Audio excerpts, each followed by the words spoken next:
રસીકરણ કરી પાછું વિસ્તારમાં છોડવા પાછળ 900 થી 1000 રૂપિયાનો ખર્ચો આવે છે અને કોર્પોરેશન દર વર્ષે 4 કરોડ રૂપિયા ખર્ચી કાઢે છે અને છતાંય 1400 થી 1500 જેટલી દર વર્ષે ફરિયાદો અમદાવાદ મ્યુનિસિપલ કોર્પોરેશનમાં કૂતરા કરડવાની થાય છે।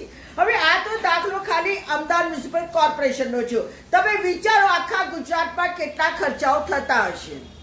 એક બાજુ તમે વિકસિત ભારતની ગુલબાગો પોકારો છો અને બીજી બાજુ આ કૂતરાઓ કરડવાની એક સામાન્ય સમસ્યાને પણ નિરાકરણ લાવી શકતા નથી।